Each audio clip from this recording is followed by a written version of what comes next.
Hello? Hello? Yep. Thanks. We'll just wait for the moderator. Mr. Tempest is already there so that we can start. Yep. I guess some of the attendees will be getting.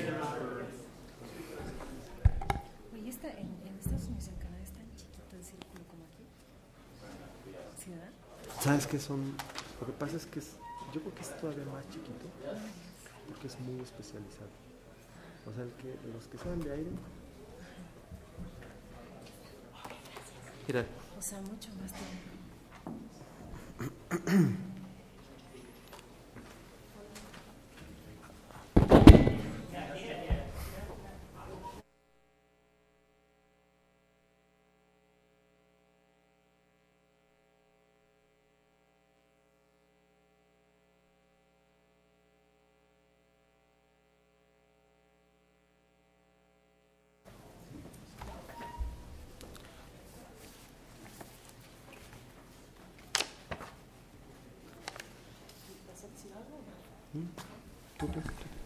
Buenos días, mi nombre es Eva Kreisler, soy abogada de la Agencia para la Protección del Medio Ambiente de los Estados Unidos, la US Environmental Protection Agency, y para mí es un placer presentar este primer panel sobre el tema de situaciones urgentes.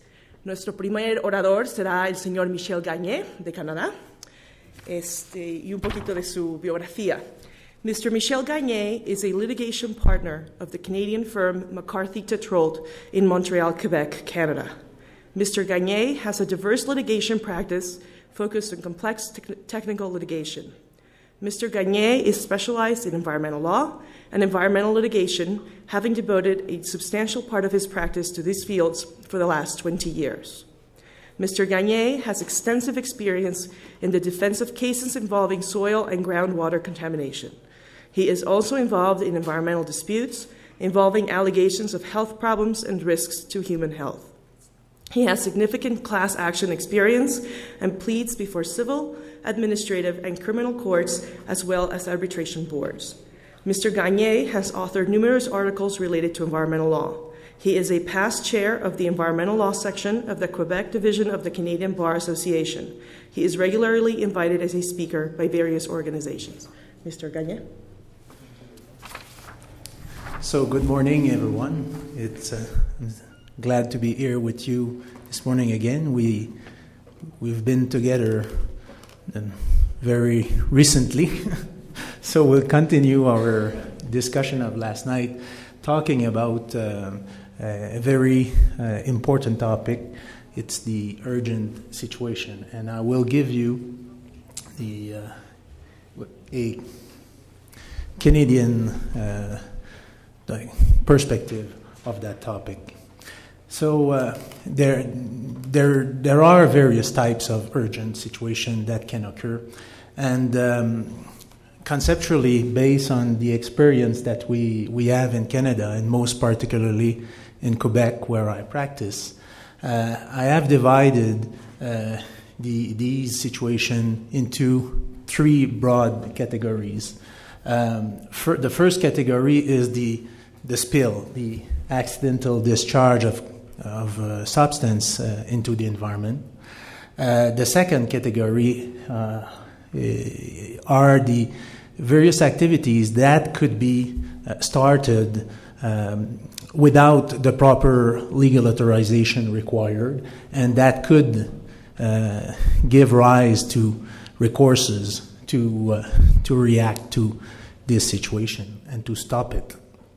And the third category is, I think, the most delicate categories, which do not occur that often, fortunately. Those are the major crises involving an immediate risk and danger to human health.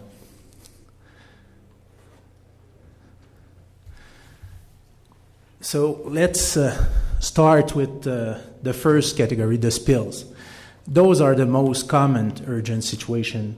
And actually, when you look at the public records kept by the Ministry of the Environment, there are spills of various importance that occur basically almost every day in Canada. So those situations are dealt with in the Canadian environmental legislation and regulation, which impose basically various duties to notify the public authorities within very short delays when such an event occurs. And the whole system is based on that duty to notify, that will allow the public authorities to step in and to, if necessary, take control of the situation. There are regulations under the Canadian Environment Protection Act which also requires the establishment of environmental emergency plans for certain substances which are kept above specific quantities. So those environmental emergency plans have to be developed by the industries who are handling those substances to be ready to efficiently respond to a situation of environmental emergency. Ante una emergencia o situación de urgencia ambiental. Así que cuando hay un derrame, por ejemplo en Canadá, bueno, hay el deber de cooperar con las autoridades de inmediato para responder a este derrame y bueno, tomar todas las medidas razonables que se requieran para minimizar que no se extiendan los daños o por lo menos evitar que se extiendan. Y bueno, cuando se trata de estas situaciones, en la mayor parte de los casos no hay algún orden de autoridad porque la industria coopera muy bien directamente, no es necesario pues establecer estos órdenes. Sin embargo, la autoridad pública tiene una serie de autoridad administrativa, todo tipo de orden para poder controlar ese derrame y para poder especificar la medida adecuada para reaccionar conforme a la situación. Nuevamente, cuando sea necesario, se pueden tomar las medidas necesarias y entonces también los costos implicados en cuanto a la responsabilidad civil.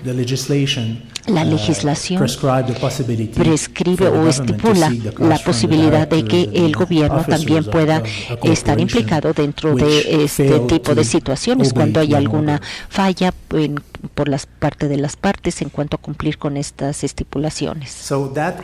Así es de que esto cubre la primera categoría. Y la segunda categoría se refiere a aquellas actividades que inician sin la autorización adecuada. Ayer, durante la presentación de uno de los distinguidos presentadores, se dio un ejemplo sobre estos casos.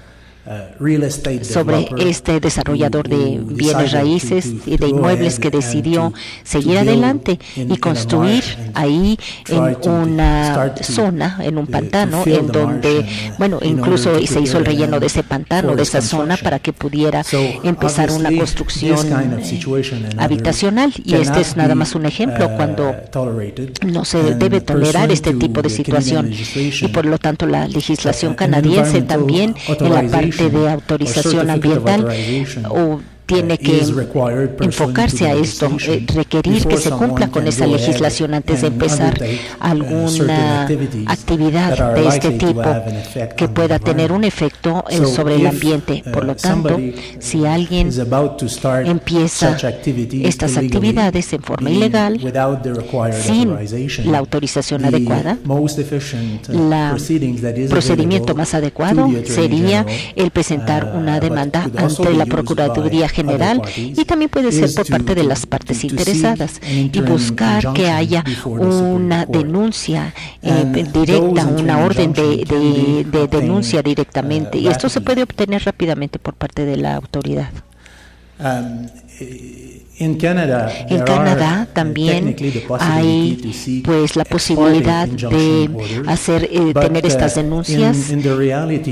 y que se puedan aplicar, pero en general no es tan común tener este tipo de documentación que se expida rápidamente. A los jueces no les gusta. Esto simplemente se utiliza para otro tipo de situación, como por ejemplo alguna orden de otro nivel. No lo vemos con tanta frecuencia cuando hay una situación de urgencia ambiental. En términos generales, este procedimiento se inicia y bueno, pues únicamente tendrá el propósito de cubrir esa parte de presentarse ante el juez de la Suprema Corte durante esa fecha o al siguiente día directamente. Y entonces esta orden de mandamiento o judicial o mandato judicial tiene ese propósito. Generalmente se utiliza, como les decía, por parte del tribunal o de la Corte para decidir si este mandato judicial puede o no cumplir con ese fin. Es una etapa, vamos a decir que es una etapa, y el criterio para utilizar este mandato judicial generalmente lo que hace es que se utiliza como un elemento de urgencia para hacer que las cosas se aceleren, pero es en la situación donde ya había descrito, cuando una actividad va a iniciar y que va a tener un efecto nocivo sobre el ambiente y que se lleva a cabo en forma ilegal porque no tiene las autorizaciones. Y bueno, pues esta situación ocurre cuando hay una contravención en cuanto a la legislación, está en contra de lo que estipula la autoridad. Y entonces se decide que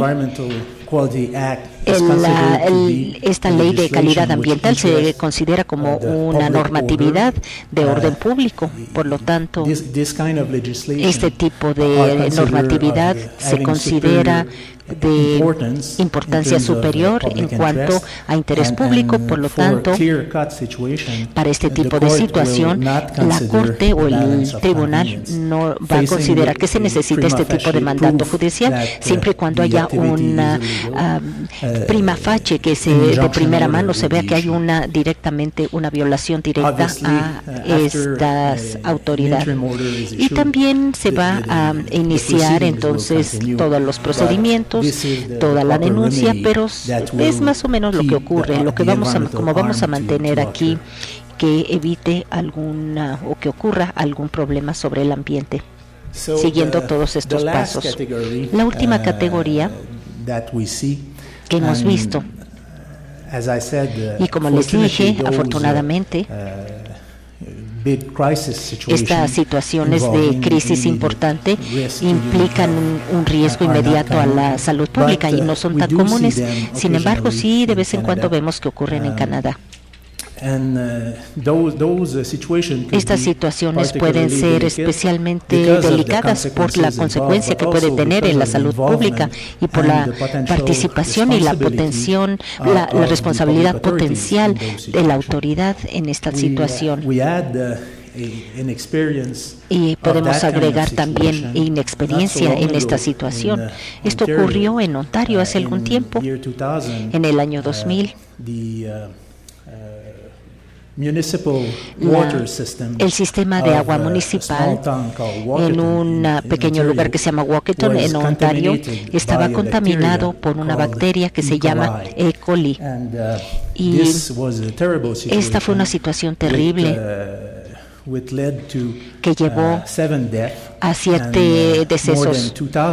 Más de 2,000 personas se enfermaron como resultado de haber consumido esa agua potable, y lo que resultó fue que esta situación se debió a una serie de malos manejos y de conducta inadecuada por parte del responsable de este servicio público. La gente que tiene como responsabilidad esta operación incurrió en malas prácticas, no estuvo haciendo las pruebas del agua que debió haber llevado a cabo, y además entregó resultados equivocados, falsos, de las pruebas que se supone que debieron haber hecho y que no hicieron. Y entonces el Departamento del Ambiente de Ontario se supone que debía supervisar y controlar el sistema de agua municipal, agua potable, y bueno, también incurrió en falta. ¿Por qué? Porque no llevó a cabo la supervisión adecuada, la investigación correspondiente, básicamente, y fue pues un desastre. En estas situaciones tan delicadas, típicamente tenemos que permitir que la autoridad pública y el gobierno se encarguen de la situación y que hagan lo que sea necesario. Después de que ocurrió todo esto, el sistema jurídico puede solicitar que participe para la solución de este problema, y en este caso el gobierno de Ontario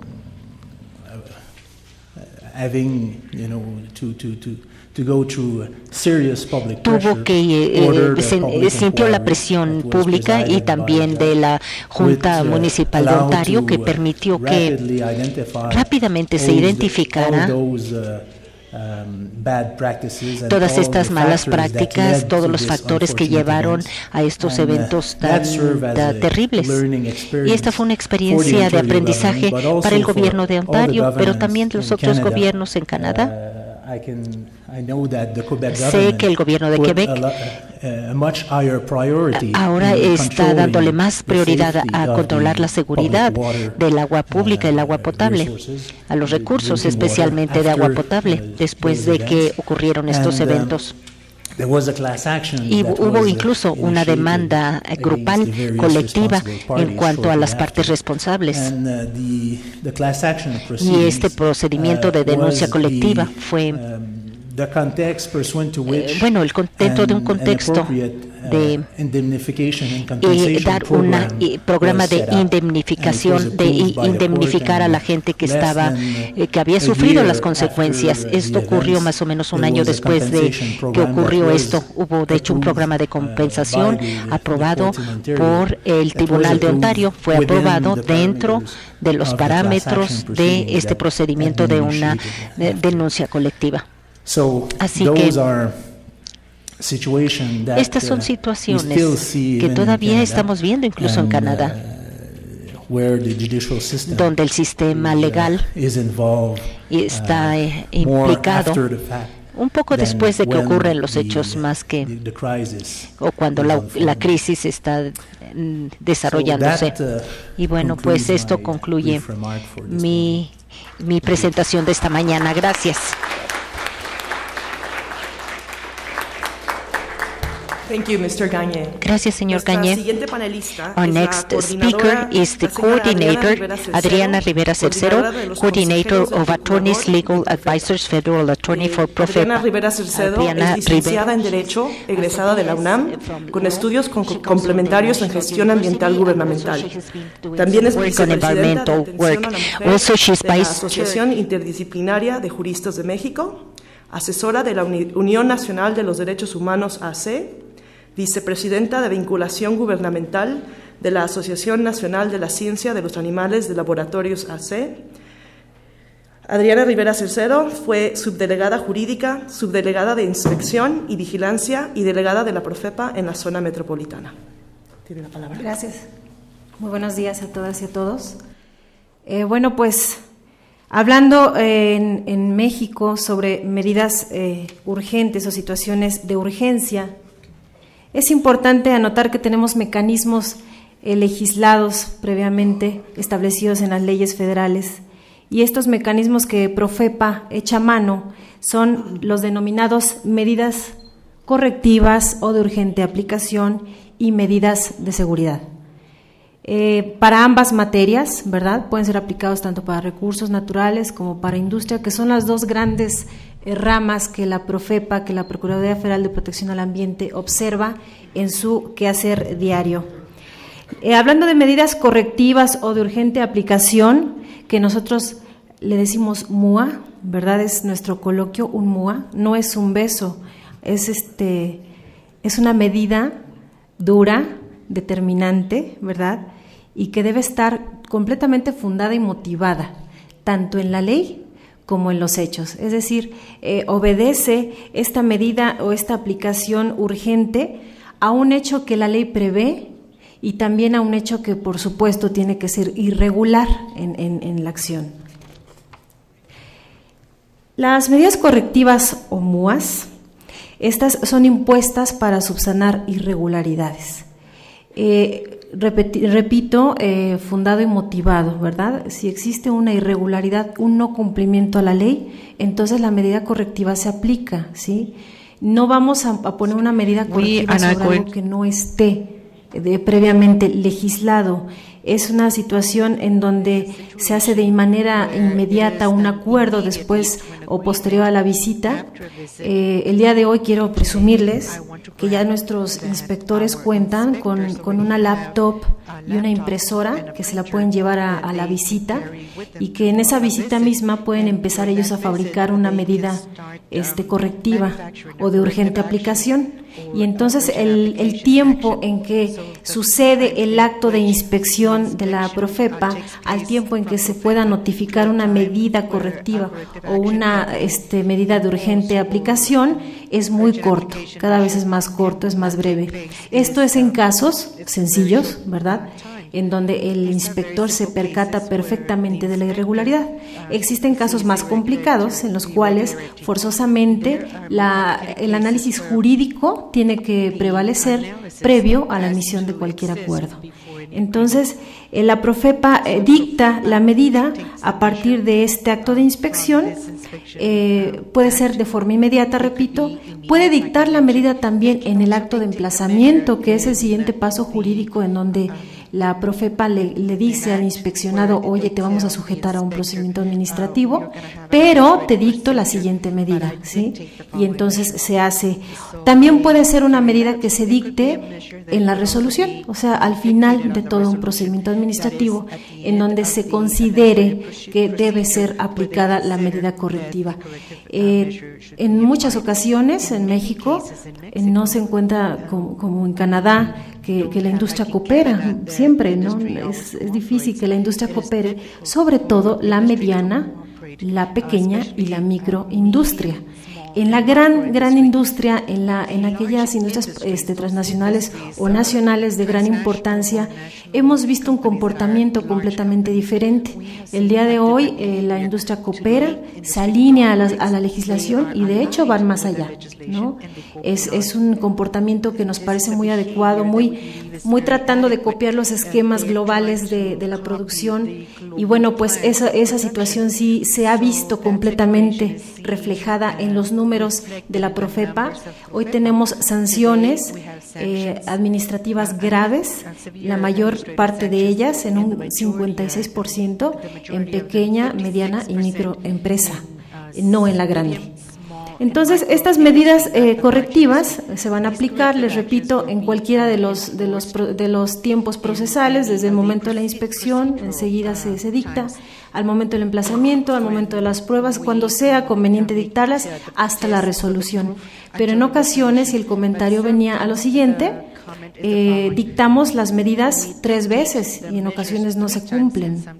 Entonces tenemos que ser como autoridad ambiental muy determinantes y muy rígidos al momento de la resolución, porque se le da tiempo a alguna empresa o algún infractor para poder cumplirlas y en estos tiempos no se hace.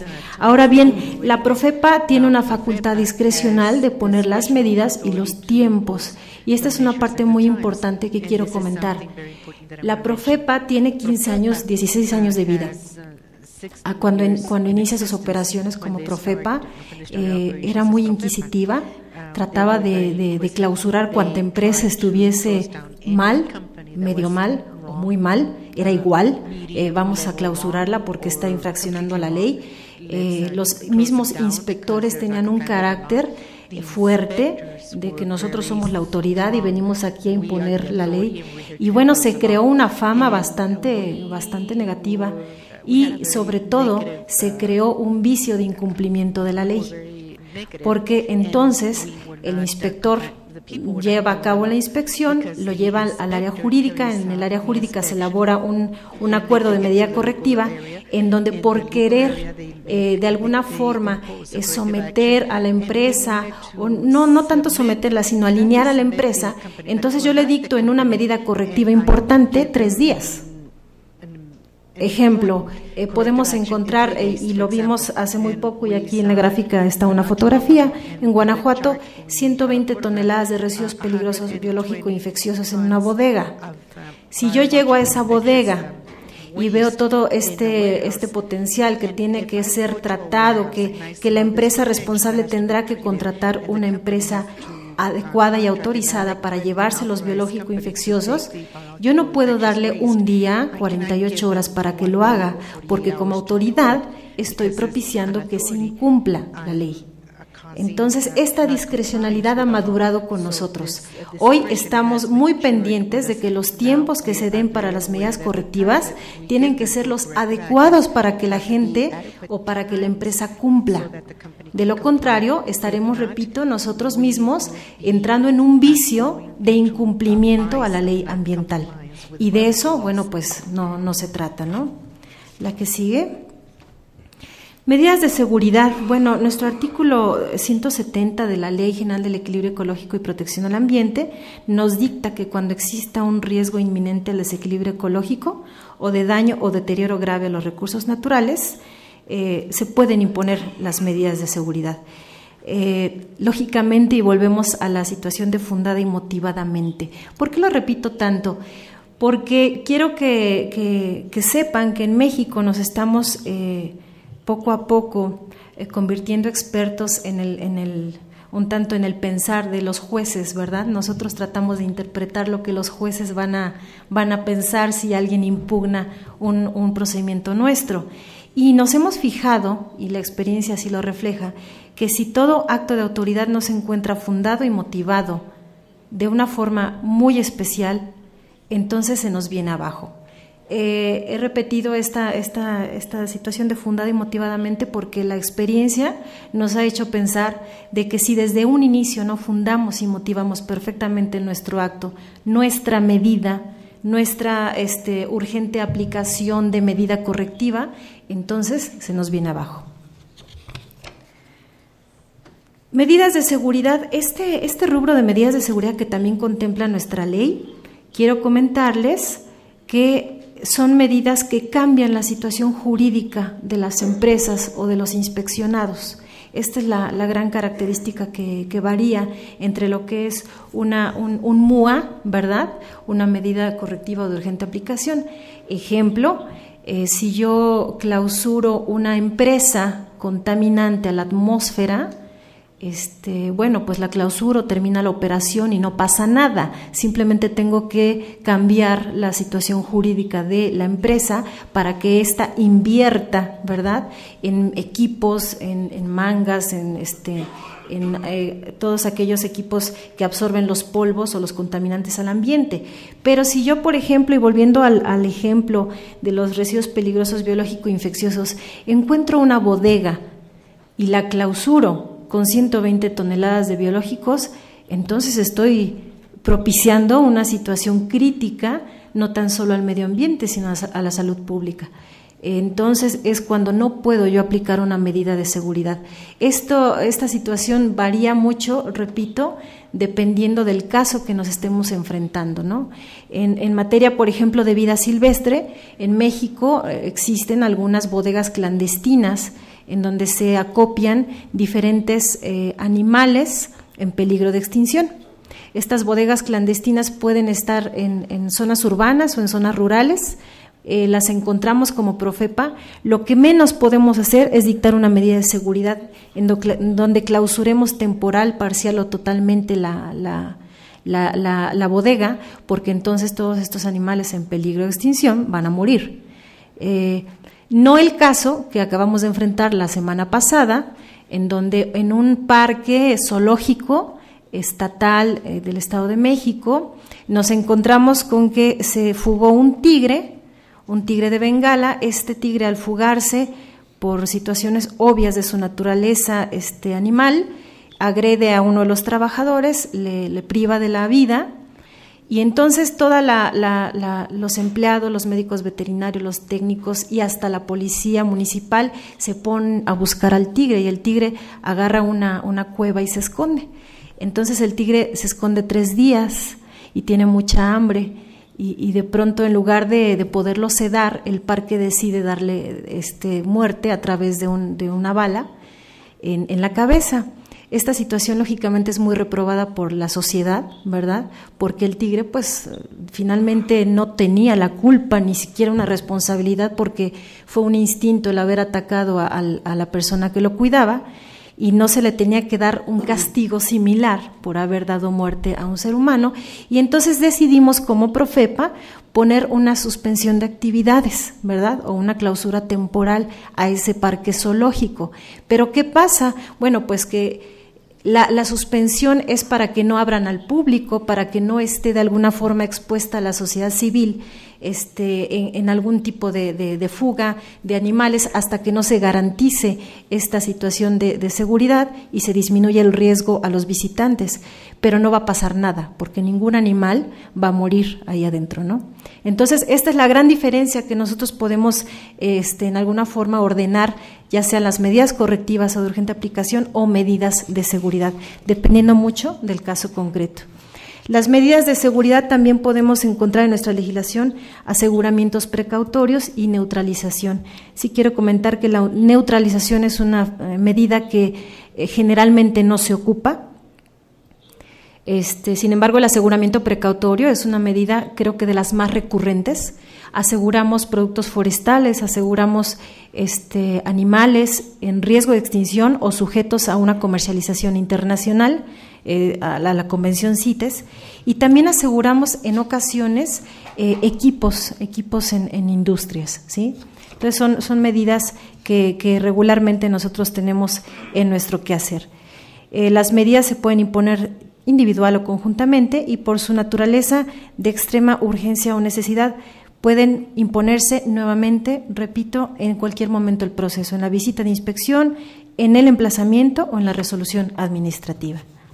A diferencia de las medidas correctivas, pues la medida de seguridad se cumple generalmente, si hay una clausura o una suspensión de actividad, se cumple, porque entonces va a haber la colocación de algunos sellos o leyendas en donde se establezca la situación jurídica que va a ostentar la nueva situación jurídica del establecimiento o del infractor, pero también nosotros tenemos que verificar que subsistan estas medidas dictadas por la autoridad, porque también en México ocurre que de pronto son violados los sellos o de pronto son echadas a andar las industrias, no obstante que tienen dictada una clausura, y para ello nos hacemos auxiliar o nos hacemos de recurso, como un recurso alternativo, la aplicación de la ley penal. Existe en las leyes penales un delito que se llama quebrantamiento de sellos, y entonces nosotros debemos denunciar ante el Ministerio Público Federal este quebrantamiento de sellos,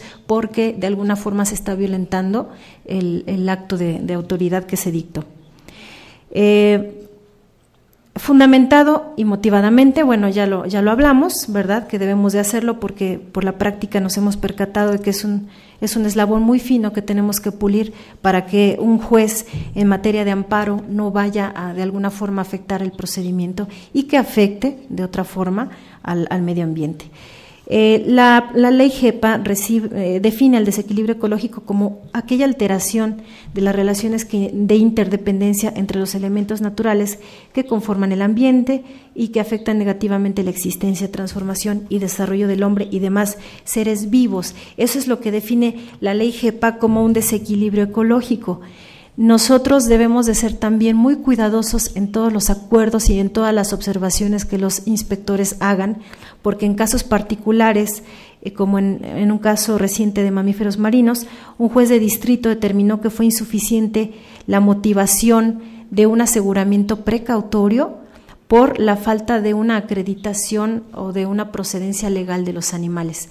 Nos hemos enfrentado a casos muy diferentes todos, por lo cual no podríamos hacer un catálogo, ¿verdad?, de infracciones o de medidas o de motivaciones en ellos en materia de recursos naturales. No obstante, en materia de industria sí tenemos más estandarizado nuestro esquema de aplicación de medidas, y de hecho contamos con un catálogo de infracciones que no es oficial, es únicamente una referencia institucional, muy al interior de la Profepa se usa, pero no se usa tampoco de una forma matemática. Tiene que ser adecuado al caso concreto, pero claro que sirve mucho tanto a los jurídicos como a los mismos inspectores que llevan a cabo el acto de inspección. Además, hay que actuar lo más rápido posible porque las emergencias ambientales en materia de industria pueden terminar en tragedia y nosotros hemos tenido en México muchos casos de ellos, en donde hay intoxicaciones de empleados, en donde hay situaciones de incendios o explosiones que por alguna negligencia obvia de manejo de la producción o de el manejo de los residuos o de las sustancias químicas pueden llegar a ser de importantes consecuencias. Esto es lo que en sí la Profepa puede proponer a ustedes y ponerlo en la mesa. Es así como actuamos y como tratamos de dictar nuestras medidas de situaciones urgentes. Y bueno, pues les agradezco muchísimo su atención.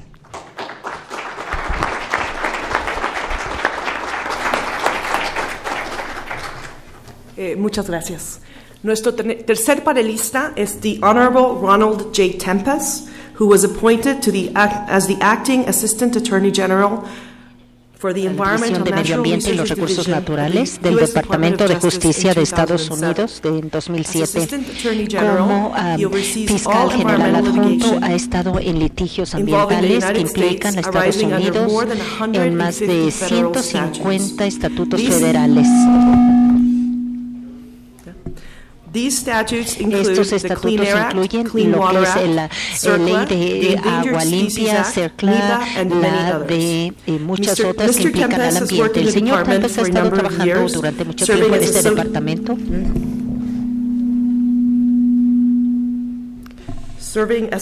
As Associate Deputy Attorney General, fiscal general adjunto para la División de Medio Ambiente y los Recursos Naturales para Illinois, Departamento de Justicia de los Estados Unidos, en lo que es también en Maryland, y como les dije, fiscal general adjunto para Tampa, Florida.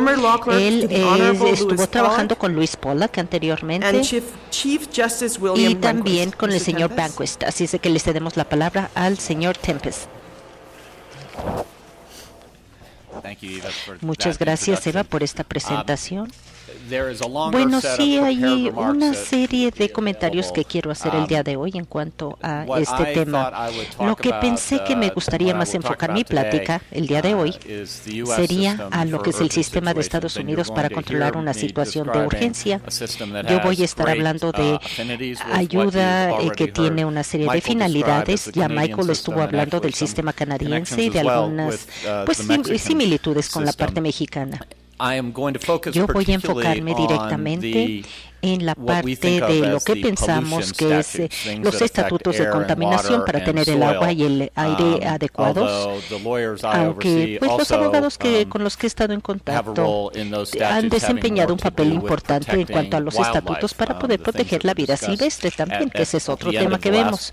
Esto va a estar en la última parte de la presentación, donde nos enfocamos en la protección de vida marina, de todo lo que son pues los animales que viven en tierra, etcétera, o especies en peligro de extinción. Por lo tanto, yo me voy a enfocar más el día de hoy en la parte de situaciones urgentes o emergentes en cuanto a contaminación ambiental que pueda afectar la calidad de la vida humana, de la salud humana.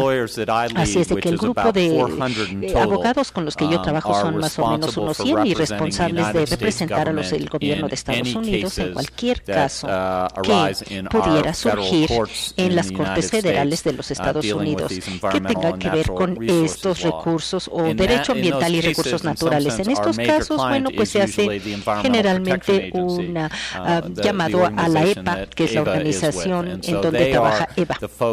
Ellos son las personas con quienes, bueno, pues a los que tenemos que llamar primero. El Congreso primero recurre a ellos para adoptar algunos estatutos para control ambiental. La EPA generalmente es lo primero que se llama porque tiene una serie de reglamentación, lenguaje muy específico en cuanto a este cuidado, y después ya se hace una serie de trabajo de inspección y ya se pone en práctica todo, aplicación y de la ley, y también se hacen una serie de estudios y algunas entidades también se revisa que estén cumpliendo con todos estos requisitos.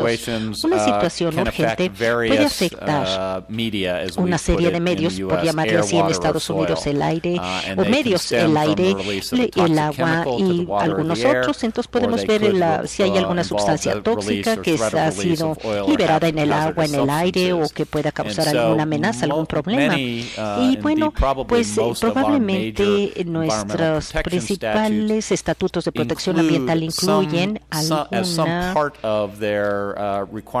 algunos requerimientos o la capacidad del gobierno de poder responder en forma muy rápida a estas situaciones. Y estas autoridades, bueno, generalmente pues siguen este lineamiento que Michael ya había descrito en la parte de Canadá. Algo que nosotros hacemos en Estados Unidos es que el gobierno federal puede responder directamente con su personal para tratar de controlar esa situación, empezar a hacer una limpieza, contener el derrame si se trata de un derrame. Otra opción sería también, que va de acuerdo a todo esto, y depende de la jerarquía, como ya describió Michael, podemos pedir a la gente que es propietario del agua o del cuerpo de agua o de la tierra que responda inmediatamente. Y un tercer orden de posibilidad sería el ir a un tribunal, a una corte. Si esta entidad no ha respondido con la prontitud que se requiere, entonces vamos con un juez, como ya se dijo, como el juez Domínguez, que ustedes ya escucharon el día de ayer, uno de los jueces federales de Puerto Rico, y le pedimos directamente al juez que tome acción y a las partes adecuadas para que puedan limpiar o cambiar esta acción inmediata. Con mucha frecuencia, si vamos al juez, bueno, esto es después de que EPA ya ha emitido una orden pidiendo que alguien haga algo y ellos no lo han hecho, no han hecho caso. En ese caso, cuando vamos directamente al tribunal, al juez, vamos a tratar de tener una orden un poco más fuerte en cuanto a urgente para que obedezcan de inmediato. Y esto es que tienen que obedecer de inmediato, en forma teórica por lo menos, porque si alguien no obedece una orden que viene directamente de un mandato judicial, bueno, pues el juez entonces tiene muchas formas de hacer que la persona bajo el derecho de Estados Unidos cumpla con esto. Incluso al final del día puede enviar a la gente a la cárcel y la compañía pues tiene que cumplir con todo esto, y esto se considera como algo que la mayor parte de la gente que son líderes del negocio pues quieren evitarlo. Esta es la amenaza que tienen ahí. Casi nunca llegamos a esa medida, porque bueno, pues generalmente tratamos de hacer que se cumpla ese mandato judicial y que no se llegue a estas medidas extremas, que la gente cumpla. Otra cosa que puede hacer un juez en este contexto es imponer una serie de sanciones, multas, por los días en que no se cumplió con este mandato. Así que en algún sentido todo esto está capturando como una arquitectura muy general que tenemos en este sistema. Tiene mucha similitud con lo que ya escuché, tanto los dos regímenes de Canadá y de México, lo que ya se describió anteriormente. Bueno, pues entonces nada más quiero hablar sobre unos ejemplos aquí más específicos. Uno de los mecanismos más importantes que tenemos en el gobierno de Estados Unidos para responder rápidamente a una emergencia ambiental es lo que se llama el Sistema de Respuesta Nacional, que está establecido bajo un estatuto, y esto es el derecho de responsabilidad civil, compensación y respuesta. Se conoce como CERCLA, y es lo que voy a utilizar el día de hoy. Bajo este sistema CERCLA hay varias cosas aquí que pueden ocurrir. Primero, tenemos lo que se establece como una cantidad reportada de cualquier tipo, ya sea un contaminante, por ejemplo, puede ser una cantidad de derrame de petróleo, por ejemplo, o si hay un tren que ha salido de su camino o descarrilado, o a lo mejor algún producto químico peligroso, o una fábrica que empieza a incendiarse. Dependiendo de la cantidad y dependiendo de la sustancia, pues, por ejemplo, la compañía del tren, de ferrocarriles, en el caso de que se haya ocurrido un accidente, bueno, tiene que reportar qué es lo que llevaba ese tren, y entonces tiene que reportarlo dentro de cierto límite de tiempo. Lo que esto hace, básicamente, es que, bueno, permite que el grupo de personas que trabajan con nosotros 24 horas, 375 días, inmediatamente toman acción en ese centro de respuesta. Cuando alguien llama y dice, hubo un problema, estamos reportando que ocurrió esto, inmediatamente ven qué es lo que pasa. Esto inicia una serie de acciones que se han preestablecido. Por lo tanto, tenemos aquí coordinadores por área, que a lo mejor pueden ser funcionarios del gobierno federal, saben lo que tienen que hacer, a quién contactar en esa área. Y ese mecanismo permite entonces que rápidamente pongamos todo lo que se requiere, todos los expertos a trabajar en lo que evaluar lo que sucedió, las acciones que tienen que tomarse o que se tomaron.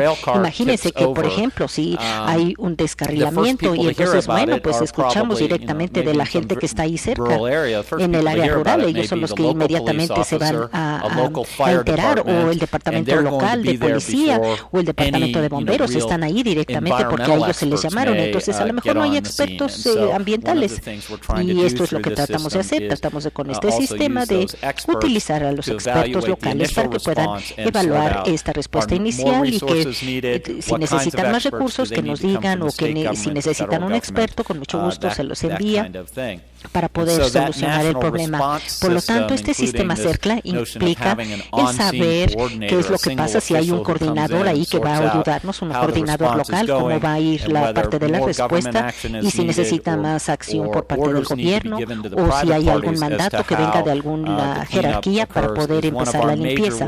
Esta es una forma general de responder directamente a todos los incidentes que pueden ser accidentes o que pueden ser un riesgo de peligro a la salud pública y en general. Entonces, una vez que ocurre la limpieza, si el gobierno participa en todo esto, en llevar a cabo la limpieza, vamos a tener la capacidad de ir con las partes y hablar con la parte que se vio afectada, que causó a lo mejor el accidente, y vemos qué es lo que ocurrió, qué se hizo. Y pues digamos, a lo mejor con una cuenta del gobierno podemos ayudar a la limpieza, a las actividades que se tengan que llevar a cabo y que están autofinanciando esta acción, porque bueno, pues nosotros lo hacemos de esta forma. Cuando hay algún incidente, lo que tenemos es tratar de mantener un fondo para todas estas emergencias. Esto es, digamos, como un punto importante que tenemos en cuanto a responder rápidamente a una situación de accidente o de emergencia.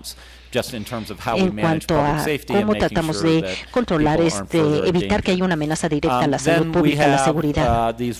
Y después tenemos una variedad de herramientas bajo distintos estatutos EPA, o como les dije anteriormente, abogados, en los magistrados, en la corte, lo que se requiere en caso de que se necesite un mandato oficial. Bajo el estatuto de CERCLA, cuando la EPA determina que puede haber un peligro a la salud pública y al bienestar y a la seguridad por algún problema, accidente del ambiente, o porque haya una sustancia que ha sido liberada al ambiente, pues entonces en este caso pueden pedir al Departamento de Justicia que vaya ante el tribunal para que tengan un mandato judicial oficial para evitar que ocurra algo más. Entonces tenemos una serie de jueces distritales que pueden inmediatamente dar este mandato y evitar que ocurra algo más.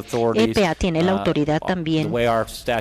La forma en que está el estatuto permite que ellos puedan compartir parte de esa autoridad. Es decir, tenemos un mandato federal, un estatuto federal, pero puede compartirse con otras jerarquías. El gobierno estatal tiene la autoridad de poner en vigor todas estas reglas y todos estos estatutos. Tenemos también otra estipulación que, por ejemplo, la EPA, después de haber informado al gobierno federal, ellos pueden liberar una orden, un mandato para poder proteger la salud y el bienestar y el ambiente público. Y generalmente la EPA utiliza este tipo de mandato para poder obtener autoridad y llegar a inspeccionar el lugar o las embarcaciones, tomar una muestra o de cualquier punto que pudiera ser la razón o la causa del accidente. Lo utilizan para poder aplicar ejercitar su derecho a tener la información y a decirles, bueno, qué es lo que ocurre aquí, qué fue lo que usted hizo, qué acciones se tomaron, etcétera. Así que un aspecto que tenemos de este régimen es que la EPA tiene la parte de reglamentación y de inspección y al mismo tiempo tiene la capacidad de poder revisar todos los registros de la compañía inmediatamente para saber qué es lo que se hizo, qué es lo que tienen preparado en caso de que ocurriera algún problema y cómo responden. Pueden utilizar todo esto no solamente para responder directamente a un incidente una vez que ya ocurrió, sino también, por ejemplo, cuando se les indica que hay un contaminante que se liberó a la atmósfera, sino tratar de anticiparse y de identificar cuando puede haber alguna mala práctica o algún problema, algún accidente y evitar que esto llegue a más. Les voy a dar un ejemplo de esto, de esta autoridad en un caso que realmente ocurrió. Esto es un ejemplo concreto. En el caso que realmente ocurrió, en donde el juez Domínguez estuvo participando y él estuvo ahí. Este fue un caso en donde una compañía que se llama Tropical Fruit, fruta tropical, estaba utilizando este tipo de equipo para poder aplicar los pesticidas en todos los plaguicidas en todos los árboles frutales, y esto lo hizo en la comunidad y todos estos pesticidas estaban ahí en el aire y los residentes locales dijeron que estaban afectados por ellos, que les estaba causando problemas a la salud. Entonces la PEA emitió un mandato bajo la sección 1.6 de CERCLA en donde determinó que al liberar estos productos estaban causando problema y poniendo en peligro la salud pública. Por lo tanto, estaban ordenando a la compañía que parara estas prácticas porque estaba causando problemas y porque que no podían estar en esos terrenos. Entonces la compañía pues ignoró todo esto, siguió aplicando la sustancia y entonces tomamos el siguiente paso, pedimos un mandato judicial en Puerto Rico para que pudiera poner en práctica todo esto. Una vez que esto llegó a manos de la compañía, pudimos sentarnos a negociar y decir, bueno, qué es lo que cómo podemos proceder, qué es lo que procede, qué se aplica, y el gobierno pensó que la compañía todavía no estaba cumpliendo con lo que se le había solicitado, de tal forma que fuimos entonces al tribunal a pedir otra orden judicial, y entonces el juez Domínguez, pensó que se necesitaba una defensa, entonces nos permitió o nos dio esa autoridad, y después tuvo una orden directamente a la compañía que les dijo que debían desistir de colocar estos o de esparcir estas sustancias químicas en esta área porque no estaba autorizado por la autoridad. Finalmente, la autoridad de EPA fue reivindicada. Esto nos da como una idea de lo que puede ocurrir, cómo trabajamos. Yo quisiera ahora hablar sobre otra ejemplo que va de acuerdo con lo que Michael ya describió anteriormente. Bueno, recientemente hubo un caso en donde se implicaba una embarcación que estaba en la ciudad de Baltimore, en la parte de la costa oriental. Entonces la EPA desarrolló cierta información de que esta embarcación estaba ahí, era una embarcación bastante vieja y que estaba lista para partir. Y creían que, pues debido a la edad del barco y la forma en que había sido fabricado, esta embarcación tenía PCBs a bordo, y estas son sustancias muy tóxicas, muy peligrosas. Y entonces tenemos aquí un estatuto que dice la Ley de Control de Sustancias Tóxicas. Básicamente, esto evita que los PCBs, está regulando el uso de los PCBs, pero otra cosa que hace es que evita que se embarquen en alta mar. Y entonces lo que pensamos es que lo que iba a ocurrir con este barco es que iba a embarcarse y iba a ir a otro lugar y el barco se iba a desintegrar, es decir, se iba a integrar, era lo que querían, que se desintegrara, acabar con él. Y entonces teníamos la seguridad de que al hacer esto, los PCBs, el material que estaba ahí, hasta donde sabíamos en estas operaciones que ocurren en varias jurisdicciones, este material iba a, no se iba a manejar en forma adecuada, no se iba a eliminar correctamente, y el resultado iba a ser que los trabajadores, la gente que estaba ahí en esa ubicación, iban a estar expuestos a los PCBs. Entonces nuestra ley estaba diseñada de tal forma que evitara que esto incurriera en este peligro en la jurisdicción de Estados Unidos. Por lo tanto, esto era urgente. Y bueno, presentamos este caso ante el juez y hubo un mandato judicial que no le permitía a la embarcación salir del puerto. Y entonces EPA pudo llegar a la embarcación y tomó algunas muestras para confirmar las sospechas de que había PCBs ahí. Y esto se describió como uno de los, bueno, un problema que vimos es quién va a estar frente al juez, quién va a ir a comparecer frente al juez, y bueno, en las próximas 24-48 horas para explicar todo esto. En el sistema canadiense, básicamente, sí podemos trabajar directamente con los abogados, y ellos dicen, bueno, sí, el barco no puede desembarcar hasta que, o no puede salir hasta que se haga toda la averiguación, pero llegamos con el juez y a lo mejor no había el personal adecuado, los jueces o los abogados, y entonces iba a pasar mucho tiempo antes de poder presentar todo este caso. El juez estuvo de acuerdo con el gobierno y dijo que tenía la autoridad suficiente para poder tomar muestras en el barco, y por lo menos en ese momento no permitieron al barco que zarpara. Entonces tomamos las muestras, EPA hizo una prueba muy rápida, confirmó que había PCBs, y después nos permitió generar un mandato judicial, regresar al juez y decirle, bueno, vamos a tener un mandato ya oficial para evitar que zarpe este barco. Y nuevamente este es un tipo de ejemplo que demuestra que la autoridad realmente es muy similar, yo creo que a lo que ya se ha mencionado, la canadiense por lo pronto, y tiene que hacerse una prueba directa comparado con lo que se hace en Canadá para saber cómo se obtienen los mandatos judiciales. Y bueno, pues es un poquito a lo mejor distinto en el lenguaje que usamos, pero sí es más o menos el mismo procedimiento. Tenemos que demostrar que hay una violación de la ley, se obtiene ese mandato y después se siguen todos los procedimientos adecuados. Tenemos que demostrar que cuando no tenemos un mandato judicial y tenemos que evitar que ocurra, por ejemplo, que zarpe el barco, pues puede haber un peligro inminente. Es muy similar a lo que dijimos anteriormente, o lo que dijo el canadiense anteriormente, el representante de Canadá. Aunque tenemos el idioma distinto, a lo mejor el lenguaje que utilizamos, gran parte de lo que se ha escuchado hasta este momento en la primera presentación es similar a lo que es el enfoque de Estados Unidos también. Yo creo que aquí voy a dejar esta presentación.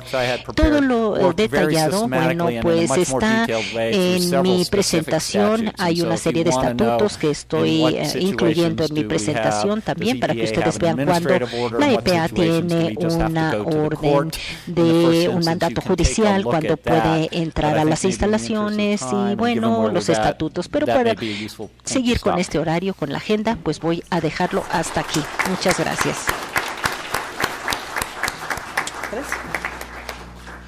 ¿Quieres explicar? Sí, gracias. Les hemos pasado unas tarjetas para preguntas. Queremos aprovechar al máximo el tiempo hoy.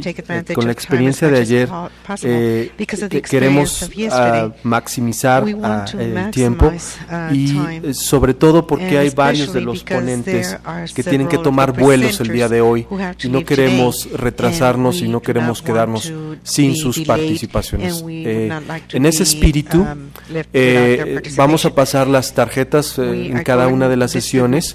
Estas tarjetas serán entregadas a la moderadora. En este caso, la moderadora seleccionará 3 preguntas, las más, digamos, relevantes para el panel, para la mesa, y estas Todas las preguntas serán respondidas. Queremos decirles que las preguntas que no puedan ser respondidas en el momento en el panel por cuestiones de tiempo, se les entregarán a los ponentes para que los ponentes puedan entrar en contacto con ustedes e incluso les daremos seguimiento a estas preguntas en el secretariado para que tengan ustedes una respuesta y para que aprovechemos también al máximo el tiempo. Eva, no sé si quieres. La primera pregunta es para el señor Gagné. It's actually in English, so read that out loud. Could you provide examples of decisions that would define what is meant by irreparable harm? Why must harm be irreparable? And who is responsible ¿Quién es responsable de monitorear compañías, los planes de desastre de compañías? La primera pregunta, ¿qué es un daño irreparable? Se define como un tipo de daño que por lo general una compensación monetaria no puede reparar. Entonces, si nos regresamos a nuestro ejemplo de proyectos de desarrollo de bienes raíces que destruiría humedales valiosos, una vez que se hace este daño es irreparable porque el ambiente natural ha sido destruido y no se puede compensar con una concesión monetaria para daños. La segunda pregunta. El plan de emergencia ambiental en Canadá tuvo que ser desarrollado, tienen que desarrollarse por las compañías en sí, que están sujetos a desarrollar esos planes y tienen que seguir ciertos criterios que están dentro del reglamento. Y hay un sistema de reporte en donde durante diferentes etapas la compañía tiene la obligación de enviar un aviso a Environment Canada. Primero hay un aviso que se envía para confirmar que la compañía está manejando ciertas sustancias que están sujetas a reglamentos y para preparar un plan de respuesta a emergencia ambiental.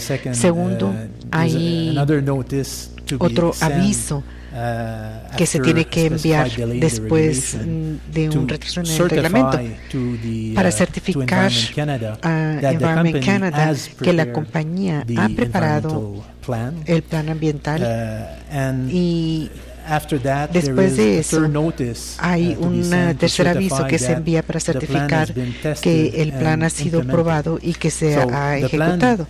Entonces el plan en sí no se tiene que presentar para autorización a Environment Canada, sino que se tiene que conservar en los registros o en los archivos y son los inspectores de Environment Canada que son responsables de monitorear la ejecución de esos planes. Entonces está dentro de la jurisdicción de Environment Canada y si no se cumple con las diferentes obligaciones se puede procesar a las compañías. Esta fue la respuesta. Eso también casi describe en general el sistema de Estados Unidos con respecto a muchas de estas cosas. Es la obligación de la compañía desarrollar un plan para responder a situaciones de emergencia y la compañía tiene la obligación, en primer lugar, de reconocer que están manejando sustancias que están cubiertas por nuestros estatutos y que tienen la obligación de desarrollar planes para monitorear, probar y reportar infracciones. Entonces hay mucha similitud en lo que se acaba de describir en Canadá y el sistema de Estados Unidos. The second question is for Ms. Rivera. Article 170. What do we understand by inminente, perdón. Imminent danger. If it is not described, is it discretional for the authority? Are there criteria? We don't have any criteria. This is a problem, like I mentioned, we are facing with other agencies, and sometimes in Profepa we have different criteria depending on the area of inspection. If we have an imminent danger and the legal area tries to complement an imminent risk, and we are complicating, that part of the law is getting very complicated. Article 170, imminent danger, is only established as a sentence, and we don't have a definition for such. In the question of the first question, I would like to mention that in Mexico we also have the obligation for companies to have a prevention program, accident prevention program, or explosions, leaks, contingencies. Este programa es también de forma, digamos, unilateral, lo presenta la empresa, la autoridad lo verifica, lo califica y lo aprueba, y tiene que ser implementado ante situaciones de extrema urgencia, en acciones de explosión, de fugas químicas, etcétera. También contamos con esa similitud con los gobiernos de Estados Unidos y de Canadá. También para la licenciada Rivera, ¿cuál es el origen de una inspección de Profepa?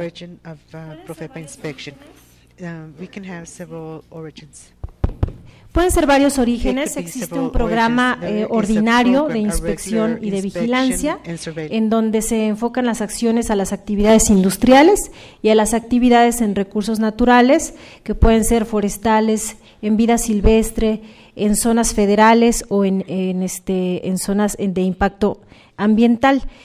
Pueden ser también encaminadas o dirigidas por la denuncia ciudadana, que es un tema muy importante para la Profepa, la denuncia popular, porque la denuncia popular finalmente es la que realmente nos da la pauta de muchísimas actividades que llevamos en Profepa y de poder de alguna forma no sanear, sino estar, digamos, vigentes, a la vanguardia en cuanto a la problemática ambiental en México. Hemos recibido denuncias ciudadanas en toda la República y podemos hacer un comparativo histórico, ¿verdad? Y como yo ya se los comentaba, hoy la industria pequeña y mediana son la que es pequeña, micro y mediana son el principal foco de atención de la Profepa, y hoy la vida silvestre y los productos forestales en materia de recursos naturales también son la principal atención de la Profepa. Entonces, son estos dos mecanismos principalmente, un programa anual de inspecciones en donde cada entidad de las 32 que existen en México tiene que llevar a cabo un determinado volumen de inspecciones, pero estas pueden nutrirse o encaminarse hacia la mayor demanda social o a la mayor repercusión social, que es la que afecta a lo que se resuelve en denuncia ciudadana popular. Muchas gracias. Para las preguntas que no se hicieron, si nos pudieran dar su email y así la CCA podrá coordinar, mandarle las respuestas lo más pronto posible. Pues creo que es. Sí. Bueno, la parte de relatoría la ponemos por escrito. Yo creo que sí. Para adelantar un poco. Adelantar el tiempo, para cumplir en tiempos, estamos prácticamente terminando. Y nada más, lo que ahí va a haber algunas presentaciones en francés. En la siguiente, Jean-Pierre, est-ce que votre présentation va être en français? Oh, Susan, comme toi. Jean-Pierre aussi. Para que si no tienen sus audífonos, por favor, nos ayuden a pasar a la mesa para la traducción y para que puedan tener la traducción, interpretación simultánea. Gracias.